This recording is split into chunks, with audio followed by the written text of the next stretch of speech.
Hi everyone, welcome to my channel. চলো দেখে নেব কি বার্তা আছে তোমাদের জন্য। আগেই বলে রাখি, এটা টাইমলেস রিডিং, সমস্ত ধরনের মানুষের জন্য রিডিং। যতটা ম্যাচ করবে ততটা নেবে, বাকিটা অন্যদের জন্য ছেড়ে দেবে।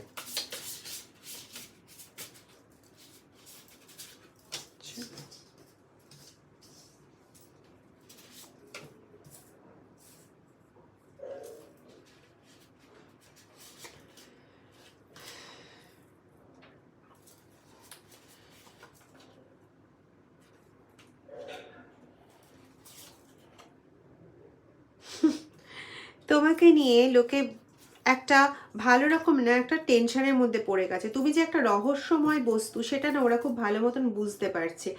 তোমাকে এত ডাউন করার চেষ্টা হলো, তারপরেও তুমি নিজেকে আপগ্রেড করার জন্য পুরো মানে ছুরির ফলার মতন নিজেকে আপগ্রেড করার জন্য তলোয়ারে বারবার করে শান দিচ্ছ।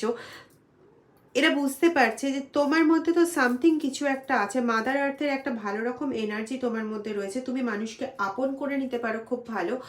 তোমাকে যতই ডাউন করার চেষ্টা হোক, মানুষের কাছে খারাপ প্রতিপন্ন করার চেষ্টা হোক, তুমি তোমার কাজের মাধ্যমে, তোমার কথার মাধ্যমে আলটিমেটলি তুমি তাদের কাছে আবার ফিরে আসো, তাদের মনে জায়গা করে নাও। এবং তুমি এমন একটা ক্যারেক্টার, বারবার ক্ষতিগ্রস্ত করে বারবার দেখছে যে তুমি এমন একটা ক্যারেক্টার যে মরুভূমিতেও মানে গাছ ফলাতে সক্ষম এতটা ক্ষমতা রাখে।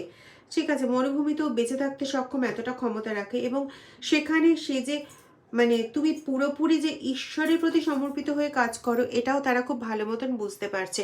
তোমাদের ক্ষেত্রে লাল রং একটা বড় মাহাত্ম্য রাখে। হ্যাঁ, মোটামুটি লাল যে কোনো সুতো পারলে পরে হাতে পরে রাখবে, বা হাত, এটা তোমাদের জন্য একটা বিশাল বড় মাহাত্ম্য রাখে। তুমি শয়তানের ধ্বংস করার জন্য সবচেয়ে পারদর্শী। মানে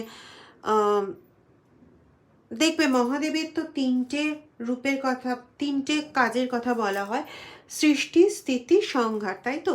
তো তিনি যেমন কোনো কিছু খারাপকে সংহার করে ভালো নতুন কিছুর সূচনা করেন, তোমার মধ্যেও না এরকম ধরনের একটা ক্যারেক্টার রয়েছে।